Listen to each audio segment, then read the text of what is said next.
Why 80% of the engineers in India are unemployable in 2025?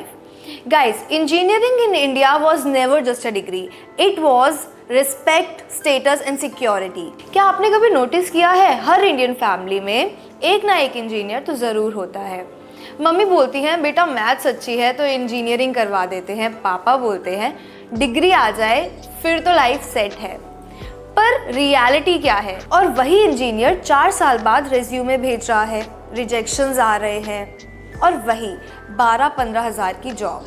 पर तब सबका एक ही सवाल होता है, इंजीनियरिंग करके भी जॉब नहीं मिल रही है। लेकिन सच बोलूं, प्रॉब्लम आप में नहीं है, प्रॉब्लम सिस्टम में है। Mushrooming of engineering colleges.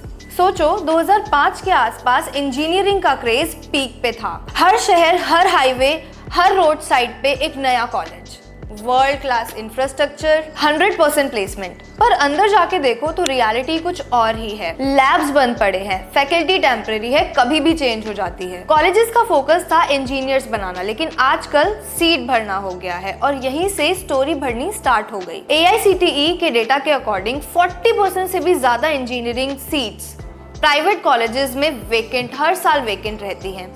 लेकिन फिर भी ग्रेजुएट्स की सप्लाई रुकती नहीं। अब एक अनकंफर्टेबल बात बताती हूँ। बहुत सारे इंजीनियरिंग टीचर्स को थ्योरी तो आती है, लेकिन उन्होंने कभी प्रैक्टिकल नहीं किया।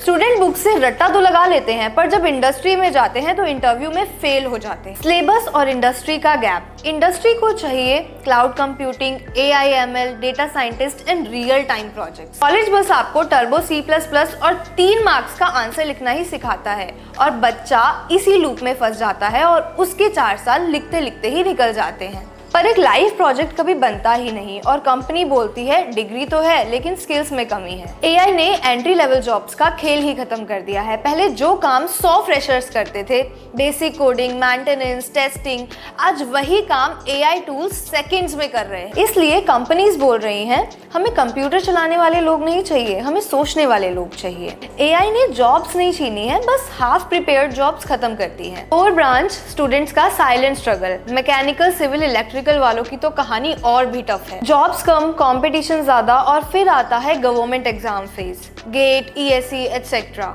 1 साल, 2 साल, 3 साल ऐसे ही निकल जाते हैं और फिर आप वापस जाते हो प्राइवेट सेक्टर में, जहां एक्सपीरियंस गैप है। इंजीनियरिंग कभी भी खराब डिग्री नहीं थी। प्रॉब्लम ये है कि डिग्री को डेस्टिनेशन बना दिया गया, जबकि वो एक एंट्री गेट। आज कंपनी तुमसे तुम्हारा CGPA नहीं पूछती, वो पूछती है तुमने क्या किया, तुमने क्या बनाया और तुम्हारा माइंडसेट क्या है। अगर आप स्टूडेंट हो तो ये 3 चीजें याद रखो। फर्स्ट, कॉलेज को इग्नोर मत करो पर डिपेंड भी मत रहो। एग्जाम्स क्लियर करो और लर्निंग खुद करो। रोज 1-2 घंटे स्किल्स पे और टूल्स पे प्रैक्टिस करो। रेज्यूमे से ज़्यादा पोर्टफोलियो इंपॉर्टेंट है और मार्क्स से ज़्यादा इंपॉर्टेंट है प्रोजेक्ट्स, रियल टाइम एग्जाम्पल्स और प्रूफ ऑफ वर्क। कम्युनिकेशन भी एक स्किल है। अगर आप ठीक से उसको कन्वे या एक्सप्लेन नहीं कर पाए तो उसकी वैल्यू 0 हो जाती है। सच ये है कि कॉलेजेस सिर्फ गेट ओपन करते हैं, तो अपने स्किल्स पे काम करो और स्किल्स पे काम करने वाले क्वालिटी ग्रो कर रहे हैं। फ्यूचर उनका है जो चेंजेस से नहीं डरते, सीखना नहीं छोड़ते और रियलिटी एक्सेप्ट करते हैं। And if you want clarity beyond text books and real insights into career that actually works in today's market, join Gradus where skills meet real world direction and get you placed in big companies just like Google and Microsoft. Thank you and all the best.